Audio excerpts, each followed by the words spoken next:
This is the Thrifty Cyclist, and today we're going to talk a little bit about cycling with bad weather. And it might be hard to tell. I'm going to have to open my door here, which is insane, but it is hailing outside right now. It's hailing, isn't that fun? So, let's see if I can get it to... It's focusing in on the screen. You probably can't hear me too well, so I'm gonna have to close the door. But indeed,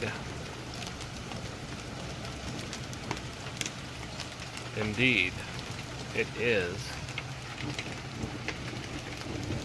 sometimes very fun to bike in seriously insane weather. I mean, this camera is not doing it justice. It is absolutely... There's lightning. You can probably hear the lightning. And of course it's hailing. So I'm going to close the door so you can actually hear me. But this is insane weather, okay? So what comes with that weather? Cycling. Cycling comes with that weather. And I'm going to go out on this. I don't have a GoPro and this phone isn't really water resistant, so I'm not going to videotape myself, unfortunately. But with water resistant, maybe someday I'll get a better camera. With water resistant pants and with a nice waterproof jersey. Well, waterproof pants really is what they are. And we're gonna experience this. So here's some tips for cycling in the bad weather. Okay. So I don't know if you can see those lightning strikes, but there are some. And it is absolutely crazy. What's fun about biking in crazy weather, you might ask? Let's close this all the way. There we go. It is awesome. It's awesome. And you know why it's awesome? Because it's risky. Look at that tree. You can't see the tree because it's not focusing past the screen, but that tree is just having a bad day today. Okay, its limbs are breaking off. You know, you're not really able to see it. Those limbs are breaking off. The leaves are getting ripped to shreds. Okay, it's having a bad spring morning. So here's the deal. When cycling in the bad weather, this is about as bad as weather can possibly get in most people's perspective. It's very windy out right now. It's still right now, but earlier, it's relatively windy. There's a tornado watch, okay? There is a tornado watch, and tornadoes don't happen too often because I'd be biking towards the mountains anyway, so not too worried about a tornado, but the lightning I'd be worried about getting hit by. And it's just all this hail, okay? Hail occasionally comes down and hits you. If you want to bike in this weather, first off, you need good pants and a good long sleeve jersey that's waterproof. Both of those have to be waterproof. You're not going to get too warm. Even if they don't breathe very well, you're not going to get too warm. Okay, you're really only going to get either too cold or too wet. So it's better that they're waterproof than anything else. So wear that. Whether the hood goes over or under the helmet, kind of a personal preference thing. I don't mind both. I don't mind wearing 2 layers of jackets and having one of them have a hood go over and one go under, or just having perhaps a hat on the inside and getting the hood to go over the helmet.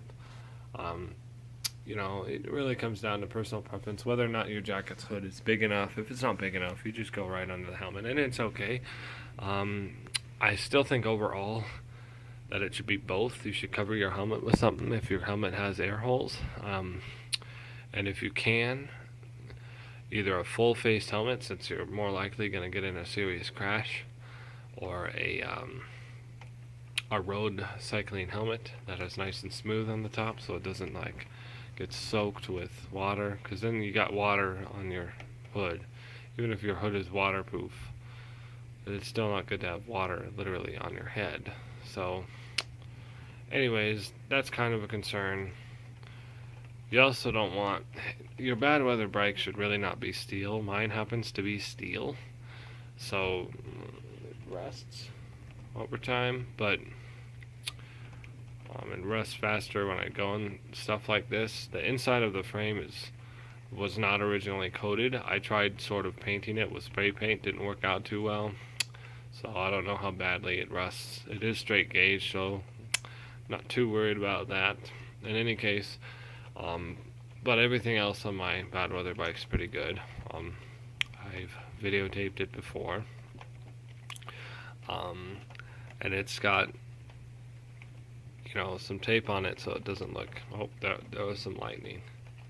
That was pretty serious. It's gonna be kind of loud.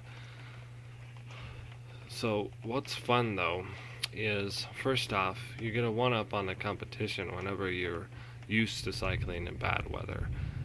If you go to a race, I'm sure you can hear that. Anyway, if you go to a race, you want to, you know, have every advantage possible, including having gone through seriously bad weather. And right here, we have some crazy weather. Crazy weather. So it's good to bike through this for competition's sake and get your body used to that kind of weather. But it's also nice to just ride, kind of ride somewhat in a nice environment. It smells good when it's raining like this, and it's just going to improve your life because it's so fun to ride in some serious weather. So consider that. Consider getting a nice ride in. Take an umbrella so that on the waves that it gets really, really, really bad, you have an umbrella. Now, I covered having waterproof pants and a waterproof jersey, but you also want to have a nice some waterproof socks you can get, actually. And then the waterproof socks can go on any kind of shoe. If you can't find waterproof socks, then there are waterproofing booties that can go over your cycling shoes, and you can wear those, and then hopefully at least some wool socks, some socks that are pretty warm, because your feet are going to get freezing as they get soaking wet.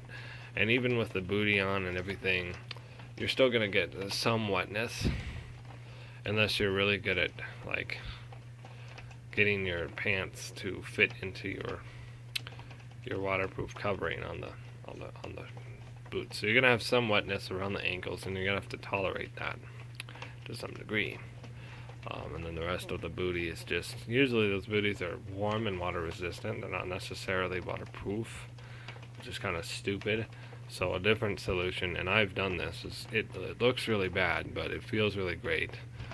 It's wearing some bags, okay, over your foot. And you can actually, you'll clip right in through the bag.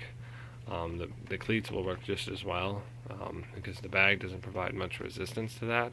So if you just take a shopping bag or some other plastic, thin plastic bag, a Ziploc might screw up your cleats, but some sort of thin plastic bag. And what you do, white looks better. White bags look a lot better than like brown or blue or other colors. So, you know, a bag from Walmart that's white or something. Anyways,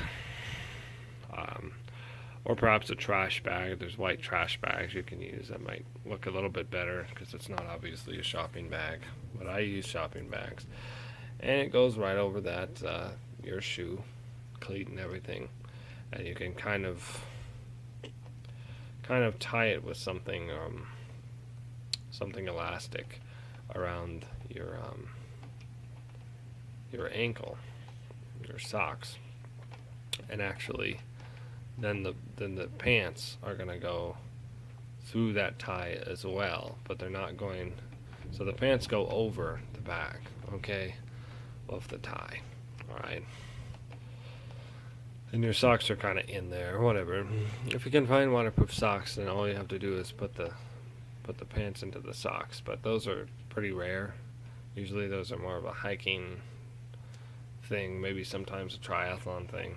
Anyways, and they're nice, but they're usually very expensive. Usually waterproof socks are like $30 or $50 even for a single pair. So I've had them before. They wore out. They wear out fast, so only wear them when the weather is bad, because they're made as basically out of plastic. So and then of course gloves. You're gonna want to tie your jersey into some warm gloves, and waterproof gloves almost don't exist, other than like vinyl gloves.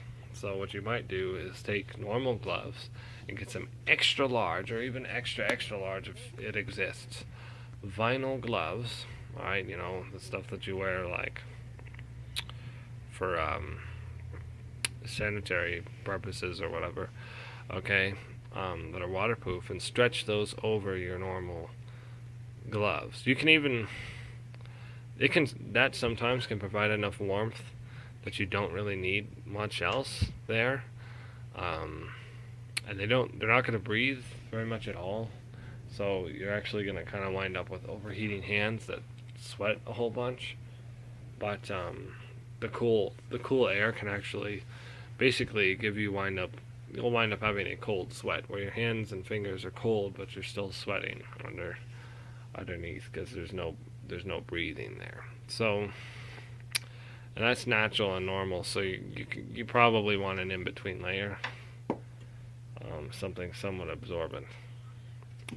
Anyways, even some generic winter gloves that are just like cotton, since they won't actually be touching your handlebars, and then you stretch those vinyl gloves over there. That's what I have done. That has worked out well. I've also just toughed it out with just the vinyl gloves, or double or triple up the vinyl glove layers, and then that just works okay. And then with all that, you take an elastic band of some kind. Sometimes you have to double up your elastic bands, put it around your wrist, and that's what you use too. And oftentimes, I mean, my jersey actually has tie strings on the wrist, so I can just pull those tie strings tight, and that does okay. So that's what you do if you want to ride through insane weather like this. Mostly you want to stay dry. My jersey is breathable, is what it says.